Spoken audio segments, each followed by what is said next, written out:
سرنگوں ہونا انسان کی فطرت ہے. اللہ کے سامنے سرنگوں نہیں ہوگا تو غیر اللہ کے سامنے سرنگوں ضرور ہوگا. نادان لوگوں نے یہی مرکزیت جو اللہ کو دینی تھی انہوں نے اپنے پیروں کو دے دی. سیکولر سائنس نے یہی مرکزیت عقل کو دے دی. پورے نظام زندگی کو اس ناقص عقل کے گرد گھما دیا. خود ناقص عقل کا پیمانہ آئے روز بدلتا رہتا ہے تو پورے نظام زندگی کو ناقص عقل کے گرد گھما دیا. یعنی پوری سیکولر سائنس عقل کے گرد طواف کر رہی ہے. انا للہ و انا الیہ راجعون. عیسائیت اللہ کو چھوڑ کے صلیب کے گرد گھوم رہی ہے، اللہ کی مرکزیت کو چھوڑ کے. اور بدعات نے بغداد کا طواف شروع کر دیا اور تشیع کربلا کے گرد گھوم رہی ہے. اسلام کی پوری تشریح کو انہوں نے کربلا کے گرد گھما دیا. انا للہ و انا الیہ راجعون. جانا اور مانا کہ کربلا بہت بڑا سانحہ ہے، لیکن اس کا یہ مطلب تو نہیں کہ اسلام کی لامحدودیت کو آپ ایک سانحے میں قید اور بند کر دیں. اسلام کی لامحدودیت اللہ کے مرکز کے سوا کسی اور مرکز کو قبول نہیں کر سکتی، یاد رکھیں. لا الہ الا اللہ. یہ کہاں کا انصاف ہے کہ آپ اسلام کی لامحدودیت کو ایک سانحے میں بند کر دیں؟ اور یاد رکھیے جس کے ہاتھ سے بھی اسلام کی مرکزیت چھوٹتی ہے نا وہ عدم توازن کا شکار ہوئے بغیر نہیں رہ سکتا. لوگوں کے ہاتھ سے اسلام کی مرکزیت چھوٹی تو انہوں نے پھر اس اللہ کو صرف غضب کے روپ میں دیکھا، اللہ میں محبت ہے ہی نہیں. یا اللہ تعالیٰ کو صرف محبت کے روپ میں دیکھا، اللہ انتقام نہیں لیتا. کوئی سارا سال جھومنے لگ گیا جھولے لال، اور کسی نے سارے سال اپنے اوپر سوگ طاری کر لیا، اور کسی نے سب کا انکار کر دیا، عقل کو خدا بنا لیا. الغرض جس فرد کو دیکھیں، جس طبقے کو دیکھیں، جس معاشرے کو دیکھیں، کوئی بھی پٹری سے اس وقت اترا ہے جب وہ اسلام کی مرکزیت سے اترا ہے. اور مرکزیت اس نے اللہ کے سوا کسی اور کو دے دی ہے. یہ ہے مرکز کی اہمیت. نظام سے زیادہ مزاج کو بدلنا ہے. مزاج کو بدلنے کے لیے سرنگوں ہونا پڑتا ہے. سرنگوں ہونے کے لیے مرکز درکار ہے. اسلام میں مرکز اللہ ہے. شیطانی قوتیں اسی مرکز پر حملہ آور ہوتی ہیں اور اللہ کے مرکز سے دور کر کے اللہ کے مخلوق کی طرف لے جاتی ہیں بندوں کو. چونکہ اسلام میں مرکز اول و آخر اللہ ہے، اس لیے اسی مرکزیت کی وجہ سے کائنات کا سب سے بڑا سانحہ بھی وجہ ماتم نہیں بن سکا. سوال یہ خواتین و حضرات، میں آپ سے سوال کرتا ہوں، کائنات کا سب سے بڑا حادثہ کون سا ہے؟ سانحہ کون سا ہے؟ وفات رسول صلی اللہ علیہ وسلم. دنیا پوری شہید ہو جائے وہ غم نہیں ہو سکتا جو رسول اللہ کی وفات سے امت کو غم لاحق ہوا ہے. لیکن یہ غم پھر بھی وجہ ماتم نہیں بن سکتا. صدمہ الگ چیز ہے، وجہ ماتم نہیں بن سکتا. رسول اللہ صلی اللہ علیہ وسلم کی وفات ہوتی ہے، صحابہ صدمے سے نڈال ہو جاتے ہیں، صورتحال سمجھ سے بالاتر ہو جاتی ہے.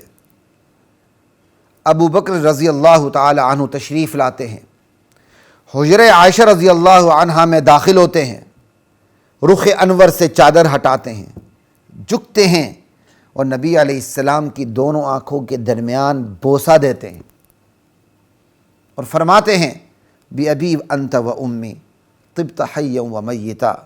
یا رسول اللہ میرے ماں باپ آپ پر قربان، آپ زندہ تھے بھی تو شاندار تھے، خوشبودار تھے. آپ فوت ہو گئے ہیں، موت آپ پر آ گئی ہے، پھر بھی آپ پاکیزہ ہیں، عمدہ ہیں، خوشبودار ہیں، شاندار ہیں. لا الہ الا اللہ. پھر مسجد نبوی میں تشریف لاتے ہیں، صحابہ غم سے نڈال ہیں اور حضرت ابو بکر صدیق خطبہ دیتے ہیں.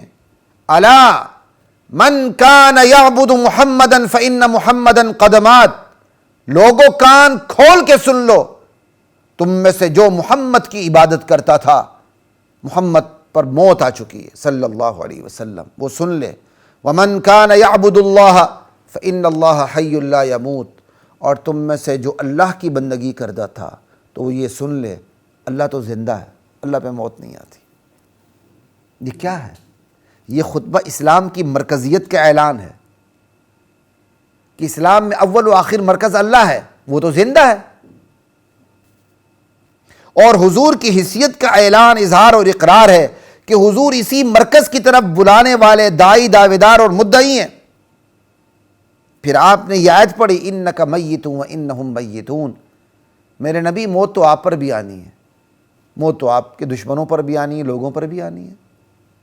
اور پھر یہ آیت پڑھی، وما محمد الا رسول، محمد صرف رسول ہیں، اللہ نہیں ہیں، قد خلت من قبلہ الرسل، آپ سے پہلے بھی رسول گزر چکے ہیں، افئن مات، محمد پر موت آ جائے صلی اللہ علیہ وسلم، او قتل، یا محمد قتل کر دیے جائیں، شہید کر دیے جائیں صلی اللہ علیہ وسلم، انقلبتم علی اعقابکم، کیا تم ایڑیوں کے بل پھر جاؤ گے، مرتد ہو جاؤ گے؟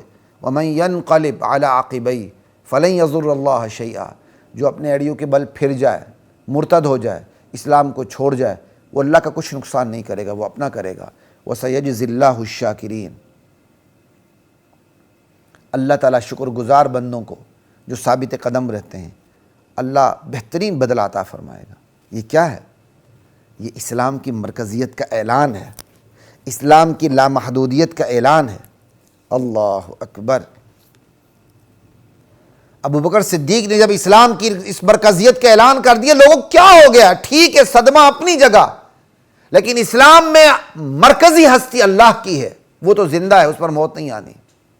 اب ہمارا کام نبی علیہ السلام کی سنت کے مطابق زندگی کو گزارنا ہے۔ صحابہ نے جب یہ آیت سنی اور اسلام کی جو مرکزی ہستی اس کے بارے میں ان کا عقیدہ تر و تازہ ہو گیا دوبارہ سے، تو ان کے اندر حوصلہ پیدا ہو گیا۔ وفات نبوت، وفات نبی کے غم کو سہنا ان کے لیے آسان ہو گیا۔ یہی وجہ ہے ربیع الاول ماتم کا مہینہ نہیں ہے، سوگ کا مہینہ نہیں ہے۔ یہی وجہ ہے کہ چونکہ اسلام میں مرکزیت اللہ کو حاصل ہے تو وفات رسول بھی وجہ ماتم نہیں بن سکا۔ جب اللہ کے رسول کی موت ماتم کی وجہ نہیں، پوری دنیا شہید ہو جائے تو وہ شہادت ماتم کی وجہ نہیں بن سکتی۔ لا الہ الا اللہ واللہ اکبر۔ نبی کے بعد کسی امتی، کسی صحابی کی وفات یا موت ماتم کی وجہ نہیں بن سکتی کہ بندہ سوگ کا لباس پہن کے بیٹھ جائے، ایسا نہیں ہو سکتا۔ لا الہ الا اللہ واللہ اکبر۔ تو خلاصہ کلام یہ ہے خواتین و حضرات، نظام سے زیادہ مزاج کو بدلنے کی ضرورت ہے۔ مزاج بنیاد ہے نظام کی عمارت کی، اول بنیاد پھر عمارت۔ مزاج کو بدلنے کے لیے مرکزیت درکار ہے۔ اسلام میں مرکزیت ذات توحید کو حاصل ہے۔ نبی کی نبوت اور رسول کی رسالت، داعی کی دعوت اس مرکز کی طرف متوجہ کرتی ہے۔ بس مرکز کے تبدیل ہونے سے یہود و نصارہ تباہ ہوئے، سائنس محدود ہو گئی، یہ امت بھی اسی ڈگر پر ہے۔ یہ اسلام کا اعجاز ہے کہ اس کی تمام تر تعلیمات کسی حادثے، کسی سانحہ یا کسی شخصیت کے گرد نہیں بلکہ خود خدا کے گرد گھومتی ہیں۔ بس دین کا موجد بھی اللہ، دین کا محافظ بھی اللہ، دین اور اہل دین کی اول و آخر پناہگاہ بھی اللہ۔ لا الہ الا اللہ ہر ایک کی بنا ہے، خود لا الہ الا اللہ کی بنا مخلوق میں کوئی بھی نہیں ہے۔ بنا لا الہ است حسین غلط ہے۔ لا الہ خود بنا کی بنا نہیں ہوتی۔ لا الہ الا اللہ۔ نظام سے زیادہ مزاج کو بدلنا ہے۔ مزاج کو بدلنے کے لیے لوگوں کو مرکزیت کا شعور دینا ہے کہ اسلام میں اول و آخر مرکزی ہستی اللہ کی ہے، اور اس کے لیے کیا کام کرنا؟ انفرادی سطح پر بھی کام کرنا، اجتماعی سطح پر بھی کام کرنا۔ انفرادی دعوت تو فرض عین ہے، والدین اپنی اولاد کو دعوت دیں، قوا انفسکم واہلیکم نارا، ٹھیک ہے۔ انفرادی سطح پر بھی دوست دوست کو دعوت دے، بھائی بھائی کو دعوت دے، بہن بہن کو دعوت دے، خواتین خواتین کو دعوت دیں، اساتذہ شاگرد کو دعوت دیں، شاگرد اساتذہ کو دعوت دیں۔ اور یہی کام ذہن سازی کا اجتماعی سطح پر بھی ہونا چاہیے۔ یہی کام تنہائی میں بھی ہوگا۔ آپ کسی کو لے کر تنہائی میں بیٹھ جائیں، اسے سمجھائیں کہ یار کہاں جا رہے ہو، رخ تمہارا کدھر ہے، ٹھیک کر لو ورنہ جہنم چلے جاؤ گے۔ اور یہی کام کے لیے محفل میں بھی کام کرنا ہوگا، چاروں طریقے اپنانے پڑیں گے۔ اللہ اکبر۔ وَلَقَدْ أَنزَلْنَا